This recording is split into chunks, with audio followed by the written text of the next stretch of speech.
Welcome to the Project Endure podcast, the place where we talk about life, endurance, persistence, perspective, and so much more. I'm Joe Rinaldi, and I'll be your host. Let's jump in. Before we get started, let me just say that we get it. Personal development can be hard, but you don't have to do it alone.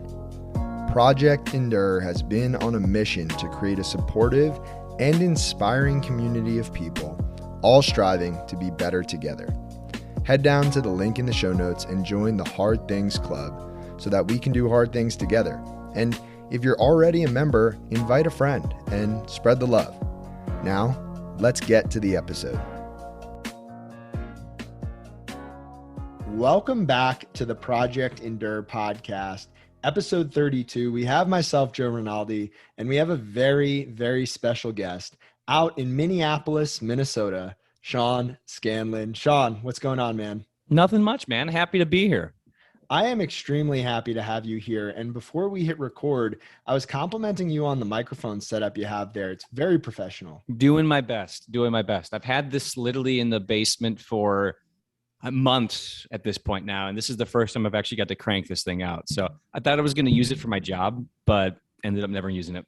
Well, this is a good use, and I'm glad we get to break it in together. And so, Sean, before we get started, I'm going to ask you a question completely unrelated to this podcast, but you are in Minnesota. Are you from Minnesota? Sure am. I'm a long line of Bostonians. My dad's side is all from the Boston area. However, he moved here when he was, call it 7 or 8. And then since then, the roots have been here planted in Minnesota. So a lot of East Coast ties, but born and bred here in Minnesota. So my question is, where is your Minnesota accent? Do I not have one? I mean, I've heard, I was expecting the first time we spoke on the phone to hear Minnesota. Oh, you were hoping. So you go further north. So in the Twin Cities, I would say you get less of the O's. You get a lot of O's. So here's the thing in Minnesota. If you walk into, like if you're in the Target, for instance, right? And you walk down an aisle and there's one person, you kind of playing that little dance there, you're going to hear "ope" every single time. "Oh, sorry. Oh, sorry. Oh, sorry." And you can't get away from it. So I think I do that quite a bit, but I have heard that like I don't have the stereotypical Minnesota. You go up northern Minnesota, Fargo area, North Dakota area, you get a lot of that. Got it. Okay, so that makes sense. So not all Minnesotians are created equal. I suppose so. Yeah. But so, Sean, the first time I came across you was actually in the Hard Things Club. Sure. And it was a picture you had posted after a run, and your beard was just caked with snow. And that is kind of how I view you when I close my eyes. I picture you in my head, you've got snow all over your face. Tell us about the snow runs.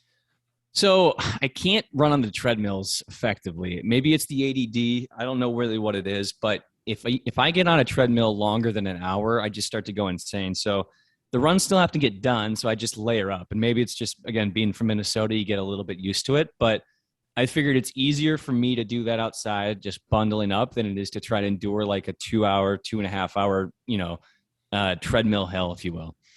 It gets cold. Yeah, it's a different kind of discomfort. The monotony of a treadmill versus the freezing outdoor temperatures in Minnesota. Yeah, and you try to play it too, because like your body temperature obviously gets like to a certain higher level degree, but when it gets to negative degree weather and you're running outside, like there still doesn't feel like enough layers ever when I go outside. Yeah, what happens when it's negative? I mean, what is the coldest it gets? Like negative what? I would say so there's temperature and then there's windshield, right? I've experienced like negative windshield that gets down to like 30s, like negative 30 below. I think that's probably the coldest I've felt. So I didn't get a ton of snow days when I was growing up, but we did get a couple cold days. So when it got down to that level, literally just we didn't go to school. I mean, what happened? I mean, if you walk outside, do your eyeballs freeze? Like, how does that work? I know for me, again, like if you get any bit of sweat, that's where it's like the snow on my beard. When you saw like the pictures, like that, just with the wind, with the temperature, the sweat. I mean, it gets frozen pretty darn quickly. Yeah. Yeah. All right. Well, we're getting off topic. Sean, I did not even let you properly introduce yourself. So Sure. why don't we start there? So, my name is Sean Scanlon, obviously Minnesota raised. I think we got introduced with each other through the Hard Things Club. So I saw you in the Hard Things Club, and we can get into like why I joined and why I think it's such a great idea. But realistically, I'm a business professional, so I'm not an entrepreneur or anything like that. Business professional here in the Twin Cities, but I have a strong passion for running and how I think it can help with mental health, depression, anxiety, and suicide prevention, all that fun stuff. Mm. And that's kind of where the passion lies. Yeah. And I think having known a little bit of your story, we should probably jump right in and Yeah. then we'll be able to go deep. So Sean, first question, what is the hardest thing or circumstance that you've ever had to handle? So I think the hardest circumstance that I had to handle was in 2013. We lost my dad to suicide. So that was probably the hardest thing that I had to deal with as a family. I mean, in my entire life, it was one of those things that really happened outside the blue. You know, what I like about where we're at right now is that like we're trying to increase like the conversation on mental health. Suicide prevention is gaining steam, to me, not enough, but at least the stigma starting to get chopped away a little bit. We're trying, especially for men, trying to get them to talk a little bit more. My dad was one of those folks, very stoic. Realistically, I probably learned more about him after he passed away than when he was alive. You know, he died when I was 20 years old, but he never shared much about like himself, his struggles, or any of that stuff. So when he took his life, it came as not just a shock to me and my mom and my brother, but realistically everybody he worked with, his friends. I mean, it really caught everybody off guard. So that was probably the hardest part, not just obviously losing your dad, but we've got a very small family. So immediately I tried to step up as a 20-year-old, like be the man of the house with my mom and my brother. And with that, I did the same thing he did, as I suppressed a lot of my trauma, if you will. And I didn't really start to work through it until probably many, many years afterwards, which I can go into later. But that's probably the hardest thing I went through so far. Yeah, man. I mean, I'm sorry for your loss, of Yeah. course. And it's interesting that you didn't see it coming at all and that nobody saw it coming at all. And it makes you wonder who you're interacting with in your everyday life, who's hurting on the inside and not showing any of it. And I guess for you, when you stepped into that, that man of the house role after your father had passed, what was it like for you to realize, oh man, like I'm feeling all these things and I'm just pushing it all down? Where do you go from there? And what finally made you realize, okay, I got to face these things. I've got to deal with this. It's a really good question. So when he passed away, I was in college. And again, looking back on it, I really didn't process anything. I really was just like head down. I didn't really even grieve. It was just kind of like a flip switch. And I was like, you got to take care of mom and brother. So that's what I did. I would say right after I graduated, I had my own practice. So I was in the financial services industry. So I had my own wealth management or financial planning practice for 3 years-ish. And I was very laser focused within the first year. So I was able to suppress that for another year or so after the fact. But then once the job or the business really started to hit some turmoil, that's when like the dominoes started falling, right? It was business wasn't going the way it planned. And then realistically, that's when like panic attacks started happening. I never had a panic attack. I didn't even know what that was. All I know is like I just started to feel like I was having heart attacks like once a week. And, the anxiety level was skyrocketing. It was hard to get out of bed some days. And that was like, okay, something's going on here that's probably not just work related. There's probably deeper level stuff. And then my wife, then girlfriend at the time, eventually convinced me to go start to try to talk to somebody professionally. But that's when kind of the tipping point happened, was like work happened. And then that kind of unraveled everything. When that unraveling happened and your wife, girlfriend at the time, encouraged you to go talk to somebody, were you reluctant at all? What was your first reaction? Oh yeah. I mean, I was definitely the stereotypical dude. Like I talk through it. What are we talking about? I'm just going to work my way through it. It's going to eventually pass. But no, I mean, talking about it, and it took months. It took a lot of months to really get comfortable with the therapist, talking about, trying to work through it, really understand what was going on. I mean, eventually it's taken a couple of years through that process to really, again, try to come to terms of like with what happened, and just again trying to connect the dots and connect the points and work through it as well. Yeah. So working with that therapist, was there a moment or a time period where you realized, hey, this is really helping, and I wish I did this sooner, kind of thing? Yeah, it was not just talking with a therapist. Like I think at a broader point, it was just learning to be vulnerable and open. Like you don't need to hide. You don't have to play this stoic. I don't know if we can swear on this. Can we swear on this Yeah, podcast? go for it. You didn't have to like put on this like bullshit veneer of like I'm an aggro dude, or I'm a man. I don't show feelings. Like at the end of the day, and that's what I've kind of lived my life over this, especially over the last couple of years. Is just like just be open and vulnerable. And that's what I learned through therapy, was like talking about whether it's again, whether it's like if you're depressed or anxious, or if you have trauma, just talking about it, I think unravels, or it helps up. It really helps with the overall process, and keeping anything but, I mean, bottled in really sucks, and it really doesn't help.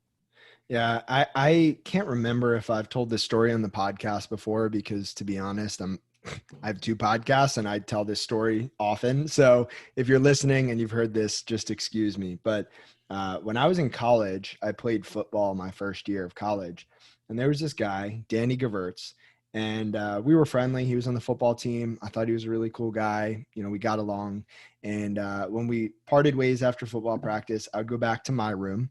I'm sure he went back to his room, as everybody else did. And I didn't drink. So I stopped drinking after the first semester of freshman year. And so instead of drinking and partying like everybody else at the school, I would either go to the gym, go to the library, or just sit in my room and, quite frankly, sometimes just sulk. I was upset. I felt sorry for myself. I felt alone, and I didn't think anybody else would understand. And so here I am. I go through college, graduate, go to graduate school. My wife and I get married during the pandemic. A year after that, we finally go on our honeymoon to Maui, where Danny Gevirtz lived at the time. So I sent Danny a message. We met up on the beach. We're having this conversation about college. And he just says, yeah, man, I really didn't love Bucknell, where we went to college. He's like, Yeah. I didn't drink. Like, he's like, I spent pretty much every weekend night just in my room by myself, upset. I hated it.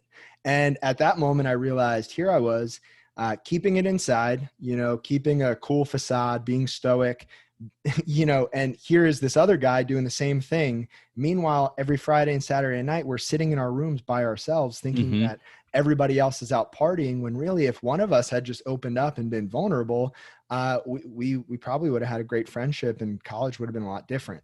And so I think too often we sit right next to people. Like we work with people, we live with people, we're friends with people, and we're both hurting and struggling with something on the inside. And neither person is willing to go first and be vulnerable and open up that dialogue. When in reality, when one person does it, everybody else around that person is a little bit more likely to feel safe and comfortable opening up. And I think the world's a better place when we are all a little bit more vulnerable. I'd be curious to hear your thoughts on that, Sean. I completely agree.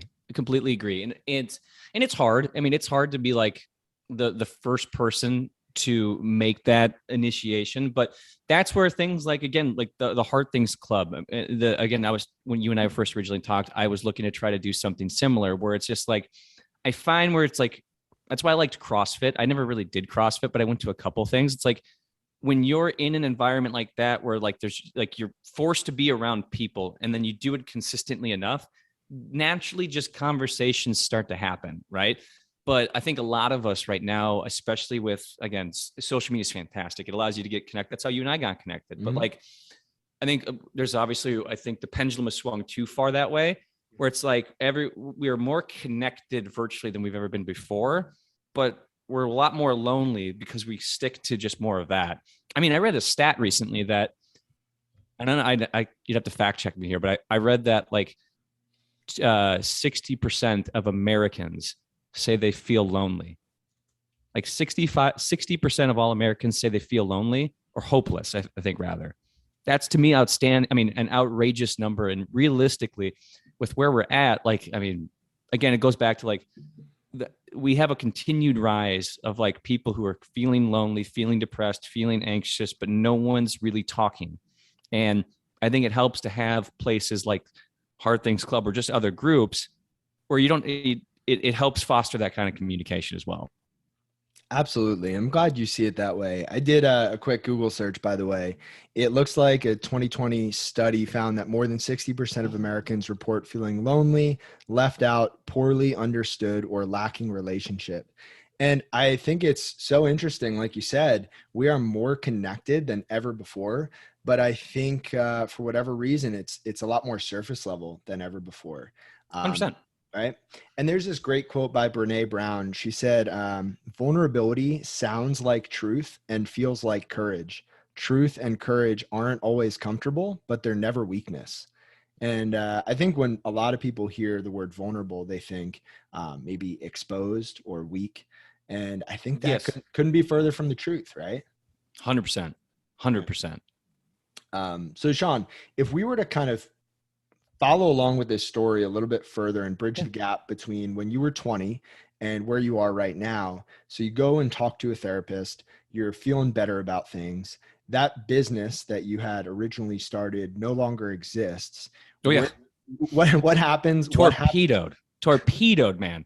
And again, I apologize to anybody who was my client. I was not in the right state of mind the entire time. I was putting on an act to myself and probably to a lot of the people. Like I was okay, but I was no way mentally in the position to really be in charge of, again, in that responsibility. So it torpedoed, quite candidly. And again, it was at the time that was like rock bottom. I was broke. I had 2 credit cards maxed out. My wife, I didn't let my wife know how bad the finances were. I was trying to put on an act. I was trying to like bring myself back up. But I think I had call it $500 to my name. Credit cards were maxed out. Business died. We were getting married. So my business died in 2018. So the summer of 2018, we were engaged in January. Well, I guess New Year's Eve, 2017. So January 2018-ish, right? Practice died in the summer of 2018. Our wedding was scheduled for 2019 May. So we had this big revelation. It was a really fucking tough conversation that like, sorry, honey, the guy you're about to marry is, close to $15,000 in credit card debt. Business is completely dead. And I have like $500 in my name, but we'll figure out how to pay for the wedding. So that was rock bottom. But thankfully, again, when you're at rock bottom, you have a lot of time to think and you have a lot of time to make changes directions. So I ended up getting a new job. However, that job didn't start. So my practice officially ended in 2018, like September timeframe. The job I accepted didn't start until January. So I had like 3 months to just figure out like what to do. And quite candidly, that was like the first domino that started to tip in the positive manner. I ended up working for like a liquor store, which was awesome. I worked for a liquor store, got to hang out with locals, but that's when I started to run again. And this will lead into some other stuff here, but like that's when running really started to get introduced to me. And the reason why is I ran, air quotes, ran a marathon in 2016. It was one of my colleagues who was also a wealth management advisor tricked me into doing it. I didn't think it was going to be that big of a deal. Never trained. Ran the first 10 miles. My body cramped up from the neck down at mile 10. I wanted to quit. It got so bad I called my wife mile 10. I was like, it hurts so bad. I was basically asking, like, trying to get like her permission, if you will, to like say it's okay, you can quit. But she didn't let me. So I kind of walked to the finish line, but I wasn't very happy with how it finished. So when I was at rock bottom, I had these 3 months. I was like, let's get back into running a little bit. Let's get back into running. And that's when I started running. I started trying to figure some things out. I started to feel okay again. And then ended up going to my job. I went on a little tangent here, so I forgot what you asked. No, that was perfect. And I really just wanted to know how the story continued. And I think that was great. So when you started running again in those 3 months, was it instantaneous? Oh man, I love this. Or was there a little bit of a learning curve again? Learning curve for sure. It was just a way to like get out of the house when I wasn't working and I knew you read every therapist that you meet will tell you, will ask you three things right off the bat. One, what's your diet like? Two, how much do you exercise? And three, how much alcohol are you consuming? Right. Those are the three things. And then you brush it off. I did too. It's like, it's like, lady, like I'm so much in pain, like jogging and eating a salad's not going to help, but like it really does long term. And it's amazing what that happens. So I knew I had to, but it was an absolute challenge. And then, so when I started this job, however, in 2019, it was a traveling sales job. So I was on the road Monday night to Thursday night, on the road in the car, driving through South Dakota, Iowa, southern Minnesota. And so I had these beautiful 3 months where I started to get the dominoes to fall in the right direction again. And then work kind of brought it right back to square one again, where stopped working out, ate like shit, consumed, again, my alcohol consumption went up again. And again, then COVID happened, which we can get into here. But like, I wasn't happy with that job too. Like once throughout the entirety of 2019, I wasn't happy with where I was at work. Again, I knew that like I felt stuck again. I knew it was like, one, I'm making money. We were able to eliminate all of our credit card debt, which is awesome. But I felt stuck. And so like in the end of 2019, we were actually on our honeymoon in Laos. So my wife is Laotian descent. We went to Laos for our honeymoon.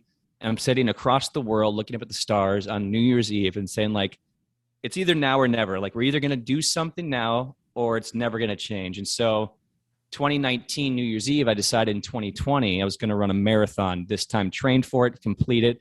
And by doing that, that was going to be the one, again, major domino to change my life forever. And it actually did, surprisingly enough. And so I didn't know I was going to be training for a marathon with a pandemic around the corner, but we were able to still run one in 2020. Did you run an official race, or did you have to do a little makeshift marathon in 2020? So I signed up for Grandma's Marathon, it's probably one of the more popular marathons, especially in Minnesota. And it was virtual, but I was able to convince three of my buddies to do it with me. And we ended up running it in July. And this gets to the point too. It's like, again, trying to find a safe space or a place, if you will, for people to be together, to have those conversations of like real life conversations to happen. Like the three buddies who trained the marathon with me, like that's when our relationship got immensely closer, because we were doing something fucking hard, right? Doing it together, training. Like for us, it was like a 7-mile run was our long run. That was terrible, but we made it through it. Next week was 8. The following week was 10. We would always do it together, go have brunch after the fact. And then like, it brought us closer and like allowed us to talk more deeply about like real shit rather than the weather or a football team. You know what I mean? So it's like, to me, it's like, I think doing things hard helps you personally, but like doing hard things together allows for like real life, real camaraderie, real good conversation to actually percolate. Oh yeah. I mean, I could not agree with that more. And I think the trouble that a lot of people have, a lot of my coaching clients will bring up this same point, is that they grew up with their high school friends, right? And their high school friends have went in one direction, and this client wants to go in a different direction. So their high school friends are still out partying, drinking, talking about sports, girls, whatever. And this person wants to be dedicated and train for a race and improve their life and build a business and change direction. But their friend group is not going in that same direction. And I think it's really, really hard to find people who are about the same kind of things that you and I are about, which is one of the main reasons why I created Project Endure and why I created the Hard Things Club. There's a great Friedrich Nietzsche quote where he said, "Those who dance are considered insane by those who can't hear the music." And I think you and I are, and a lot of other people, quite frankly, are dancing to this music that the rest of the world just isn't hearing. And they might look at you, Sean, and they might say, "Run a marathon. You're insane. You're crazy." Mm-hmm. Right. And if that's crazy, if that's insane, like I want to be those things, because I don't want to be normal. Right. If normal is working a desk job that you hate, being overweight, being unhappy, and keeping it all inside, I don't want to be normal. I want to be crazy. For sure. For sure. Yeah. You know, it's interesting. I think a lot of us I'll speak for myself, growing up too, like I also dealt with a lot of like self-confidence, depression, anxiety throughout like my childhood through high school, right? So I dealt with a lot of that stuff. And I just remember like in high school, just wanting to be normal. Like I just wanted to fit in. I felt, again, I was probably of that, 3 out of 5 people at the time. Like I felt alone. I felt, not really seen. And I just wanted to fit in and be part of a group. But really, like now looking back, it's like, no, the stuff I want to be part of, like the minority doing. Again, for me, it's like, I want to push myself. It's marathon. I'm training for a 50 miler here in June. I want to see if I can do 100 next year. Like I want to be part of that small percentage of people that are like pushing their limits and finding out like where those limits lie. That's the type of stuff you find out when you get older. Like it's not really, you don't want to be part of the majority. You should want to be part of the smaller crowd trying to do something cool. Yeah. And there's another great quote. It's too long for me to say verbatim, but I'll paraphrase. And just that the extra mile is a lonely place, because anybody who goes there looks around and doesn't see a lot of other people, and they think, oh, why am I doing this? And they leave. And what's funny about this podcast is I get to meet so many cool people, hear so many amazing stories. And as I think back, you, Sean, are almost a combination of 3 consecutive episodes here. Really? Yeah. Episode 20, 21, 22. Episode 20, Kieran Williams, ultra runner. Yep. Episode 21, Frankie Dades. We talked a lot about vulnerability, comparison, being different than the crowd. And episode 22, Blake Taylor, who also struggled financially at a certain point of life, hit rock bottom and turned everything around. And it's so cool for me to be able to sit here, listen to your story and see those similarities. And at the same time, you're so unique and so different in your story. And with that being said, I want to hear your answer to this next question, which is, what's the hardest thing that you've ever done on purpose, and why did you do that thing? Ooh, heck of a question. The hardest thing I've ever done on purpose. It was probably the 2020 marathon, the first one that I signed up for. I was very romantic when I signed up for it. I didn't think it, like I said, because I actually finished one in 2016. Now it was painful, and I think I finished at like 6 hours, right? But I finished. So I was like, figured it out. Like it'll be fine.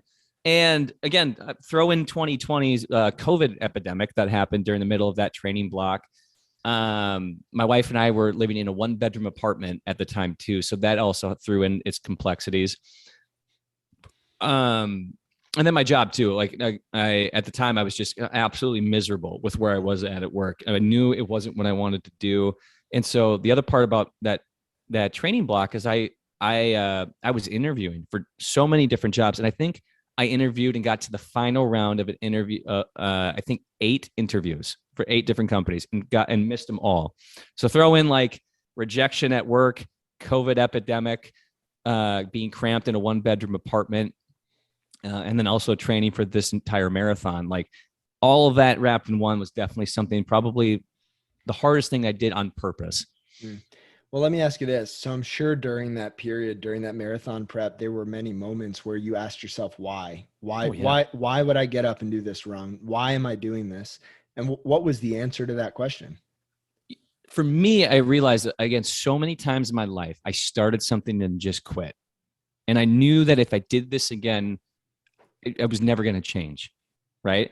And so that was what the tune that was playing in the back of my mind the entire time was like, it was much bigger than a race. Like this was for me to be able to prove to myself that I could set out to do something, complete it, right, and not skip any steps. Like I was committed to doing every single run, regardless of how long it took or what time I had to do it at.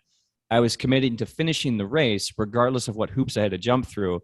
And it was all not just because to finish a marathon. It was to prove to myself that, like, again, I could do something extraordinary, and I could do something and not quit. Yeah, absolutely. There's a Kobe Bryant clip out there on the internet where he says, I'm not negotiating with myself. I signed that contract with myself. I'm doing it. Yeah. And it's like a mix of, obviously like Kobe's voice can really get anybody's, can fire anybody up, but it's also the message, right? Like I'm not negotiating. I signed a contract. Like if you are going to work and your boss tells you to do something, you'll do it, because if you don't do it, you're not going to get paid. And that's a problem.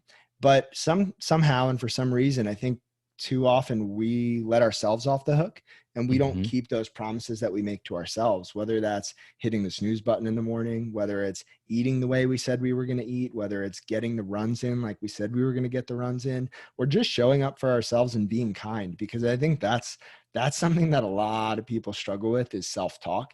And Oh yeah. I'm curious for you because it sounds like you have this down pretty well. Oh no. No. Okay. Tell me about the self-talk for you. Oh, so here's what I have to say is like for folks who deal with depression or anxiety, right? And it's something to me, I think I don't necessarily know if it goes away, but I think you learn how to deal with it, right? Those thoughts never disappear, but you get stronger. You get to realize that like that the self-talk of like imposter syndrome or I'm not good enough, like you learn that like that's false. Like it's not real. It's based off of nothing. Right. And so for me, anytime I get that thought, like I literally like I pause and then I start to think like, okay, give myself 4 different examples of like why that's bullshit. Like I really have to do that kind of stuff at times too. Right. And so again, I think too many people, especially the voices inside their head, they don't allow themselves to like process it. It's just, they believe it's as fact and it's certainly not. Yeah. You don't have to believe everything that you tell yourself. No. And on the flip side, what you tell yourself is really powerful. And I forget who said this or where I heard it, but someone once said, talk to yourself before yourself talks to you. And I think there is a difference because we all have that dialogue that's just constantly running in our minds. And if we're not intentional about stepping in and changing the dialogue, it'll just continue to run how it's been programmed. And I think for a lot of people, it's in a negative tone, you know? So with that being said, Sean, are you training for anything right now and currently? And I know you have the longer runs, the ultras on the horizon, but what's the ultimate goal when it comes to you and running? The ultimate goal is to see how far I can go. You know, I run a lot of marathons. I don't run fast. So next year I'm going to try to qualify for Boston. I need to incorporate the speed stuff. I've running and has been like my therapy. So it's like I enjoy running. I enjoy training for marathons. So right now I'm very much in like a distance kick where next month they run the Black Hills. I think it's there's a 50 miler, 100 miler, and I'm doing the 50 miler. So I'm doing the 50 miler in Black Hills, South Dakota next month. I have 2 other marathons slated. So the Omaha Marathon in September, and then the Twin Cities Marathon in October. And what's cool about that one, I'll do a quick plug, is I'm partnering with, we just talked to them last week, but I'm going to be partnering with an organization called SAVE. So the organization Suicide Awareness, Voices in Education. So it's a national nonprofit located in Minnesota that's all about, again, spreading awareness and education around suicide and how to prevent it. So I'm going to be partnering with them, creating a team. So my goal is to try to get anywhere from 30 to 50 people to join the team, to run together, train together, run together, and ultimately celebrate together. So that's the big probably race that I got on the next year. And then I have a couple things I'm going to try to train for in 2023. I'm going to try to do another ultra. And I have this crazy idea of trying to run for those in Minnesota who know Minnesota. I'm going to try to do from Duluth to Minnesota, or to Duluth to St. Paul rather, which is like 150 miles. So that's the ultimate goal next year. I like that. Now, when you think about training for something like that, I'm a little bit of a nerd when it comes to this kind of stuff. So we're going to veer off the beaten path for this podcast just for a second. When you think about training for something that's 150 miles and maybe you haven't thought in detail about it, do you have a plan of attack, or is it just like, let's build up a lot of volume and then let's just embrace the suck on the day of? Well, there's going to be a lot of embracing the suck on the day of. I'm going to try to do it in 2 days. But no, I don't have a plan right now.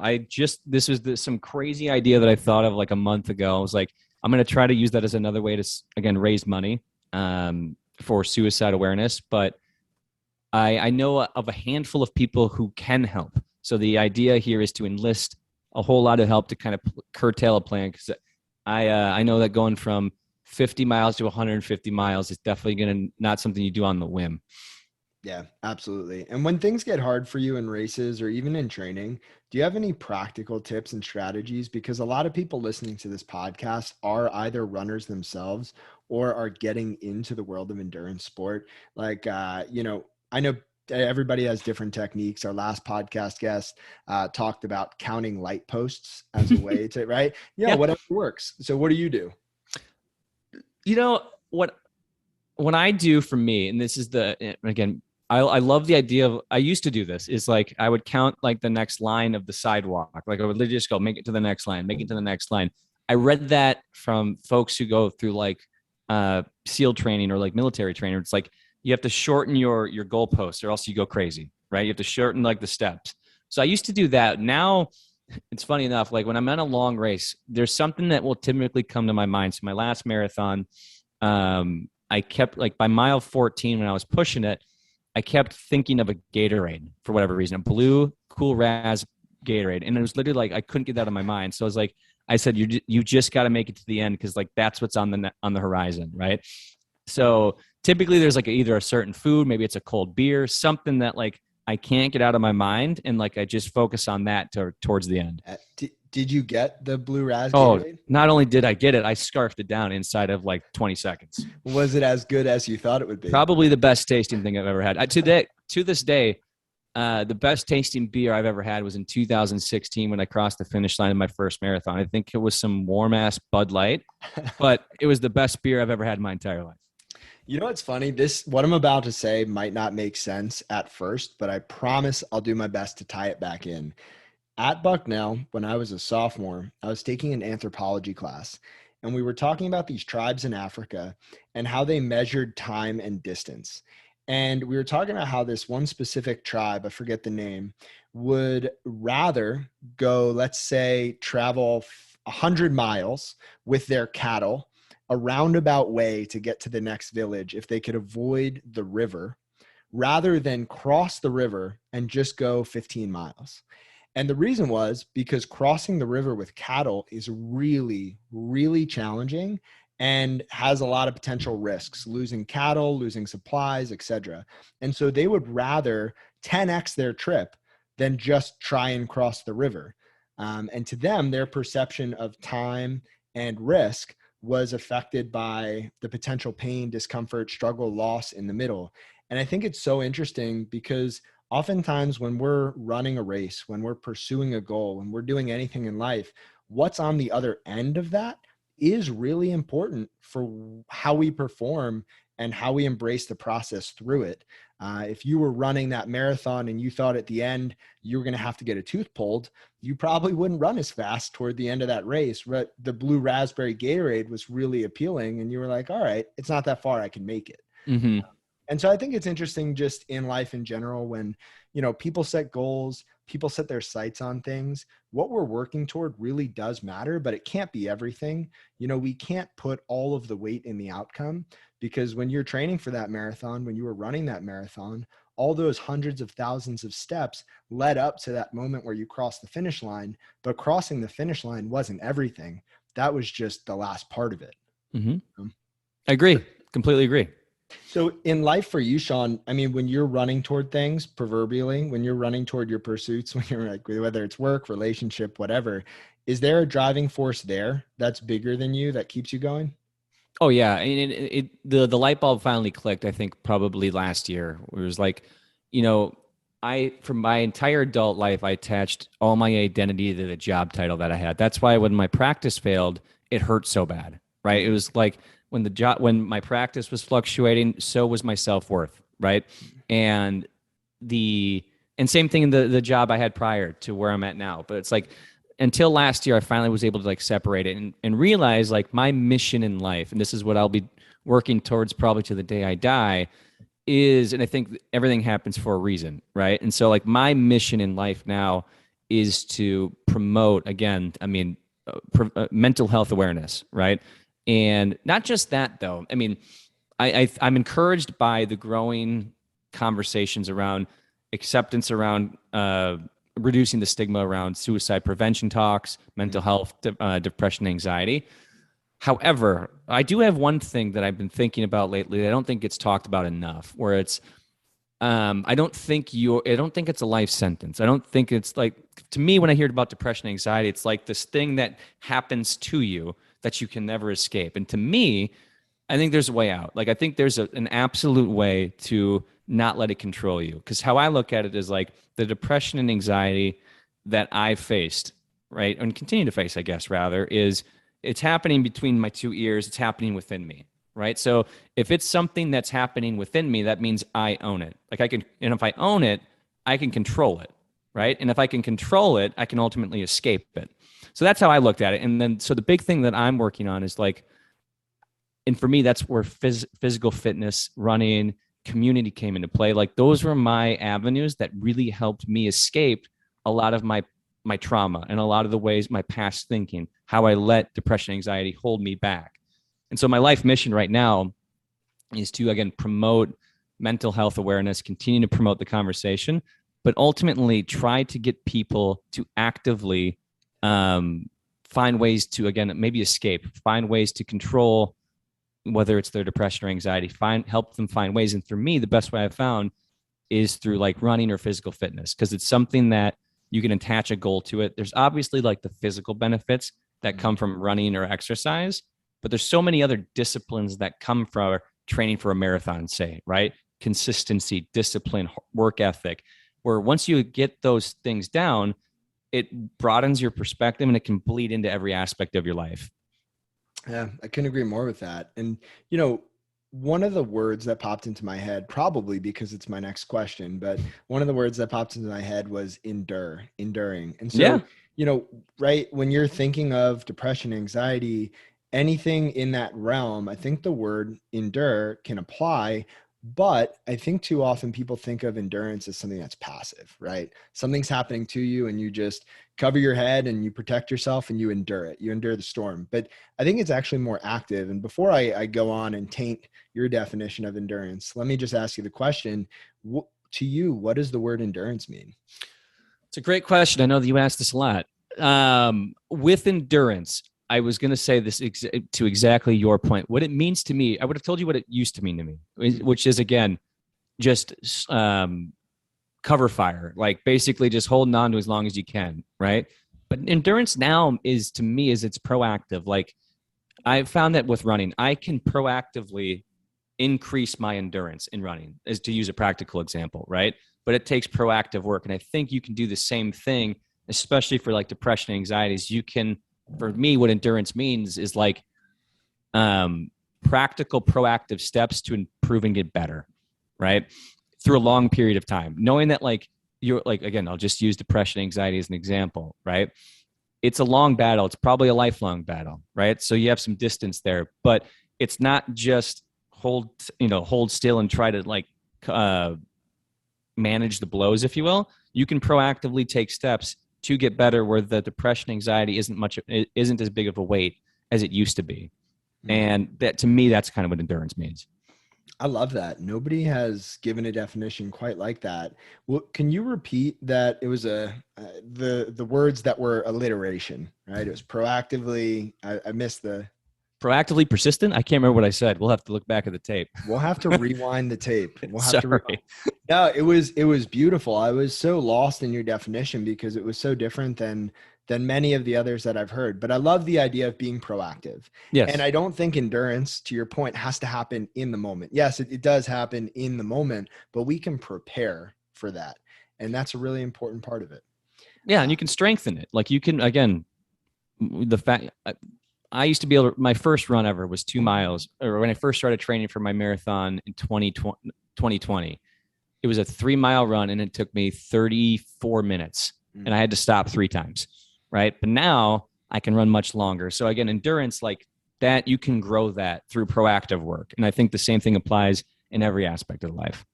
Yeah. And I would agree with that.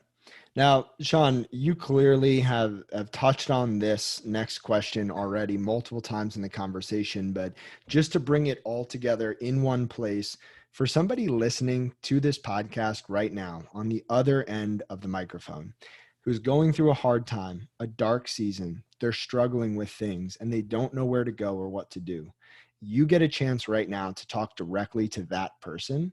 What would you say to them? Well, one, I would say you're not alone, right? And so don't act and don't feel you have to be, right? That was my biggest mistake, because I felt that I had to be this stoic individual and show no weakness, right? Because for some reason that to me exuded strength, and it's not, right? Again, my father to me and to everybody who met him on the outside was this strong individual, but inside he was broken, and no one knew. And so at the end of the day, what does that facade really matter if at the end of the day it results in that? So at the end of the day, if you're feeling distraught or depressed or anxious or alone, not knowing where to go, talk to whoever's close by. And if you don't have anyone close by, there's groups like this Heart Things group that you put together. There's so many places at the gym, joining the CrossFit gym. I don't do that, but like there's great groups out there. I mean, there's so many avenues where you don't have to be alone. So I would say, if you feel alone, you don't have to be proactive and reach out, because there's so many people who want to listen, and there's so many people who want to be part of your story and help you out. Yeah. And I don't want to speak for you, Sean, but I'm pretty sure this is true. And I know it's true of me, but if anybody is listening to this podcast, reach out to Sean, reach out to me. We would love to be there for you. And there's so many other people out there in this world who are, one, understanding of what you're going through, probably because they're going through it as well, and two, who care about you and want to help. And I think that can't be emphasized enough. Amen. Yeah. So Sean, tell us this: in Minnesota in the summer, how hot does it get? And do you enjoy the heat, or do you prefer the cold? Love the heat. Love the heat. It gets to, I mean, it can get to 100. It can get to 100. But the hard part here, and I don't know what it's like in Philly, is when it gets hot, since we have, over 10,000 lakes, a lot of water around, it's humid. We don't get dry heat. It's all humid heat. So when you walk outside, it kind of slaps you in the face. So I would say on average, we get August-ish is like where it gets the hottest, where it gets 80s, 90s. But yeah, 80s, 90s in the summer is what you get to typically expect. And I absolutely love the heat over the cold. Yeah. Well, how much snow do you guys get typically? Oh, pounds, feet, tons, cubic ton. I don't know. It's tons. It's interesting being here, man, where it's like, it stopped snowing, I believe, in the mid-April this month. Past month. So we get a lot of it, man. And it goes, and you get weeks where it's like, okay, maybe it's done. But then you get blasted with another foot of snow in mid-April. It's like, God damn it. But get a ton. Do you and your wife have snowball fights? No, if I did, I'd probably lose. She would probably come back with the full force if I tried that. Fair enough. I understand. Well, hey, Sean, if people want to follow along with you on social media, if people want to connect or just see what you're up to, where should they go? Yeah. So my Instagram handle is Sean Scanlon 08. I am starting a YouTube channel. So that is what's happening on the horizon. So I'll have more updates on that on my Instagram channel here shortly, but taking the plunge into YouTube here shortly. What is the gist of YouTube for you? What will you be putting out? Again, realistically, it's going to be starting to document the final push of like the 50 miler, what goes into that. And then from after that till next year, when we run the 150 mile, it's going to be primarily documenting that. And then ultimately using that as a megaphone to really promote, again, mental health awareness, suicide prevention, the importance of that. But realistically, again, getting to the point where doing something hard, especially physically, can be a conduit or this launching pad to ultimately changing your life in very positive ways that you don't really know until you get through it. So that's going to be a lot of what the YouTube channel's around. Wow. I can't wait to watch. I appreciate it. Yeah, of course, man. Well, hey, thank you so much for this conversation. I know it's going to impact so many people in a positive way. And I can't reiterate enough. If you're listening to this and you want to reach out to Sean or I, please do it, because we're both here and we'd love to talk. So Sean, thank you again, man. I appreciate this and I can't wait for the world to hear it. Very much appreciated. Thank you. If you enjoyed this episode of the Project Indoor podcast, go ahead and subscribe, leave a review on your platform of choice, and share this episode with a friend. It helps us get more conversations like this out to more people like you. We appreciate you, and we'll talk to you next time. And one more thing. If you're looking for a community of people all striving to be better together, check out the Project Endure Hard Things Club. The link is in the description below. We'd love to have you.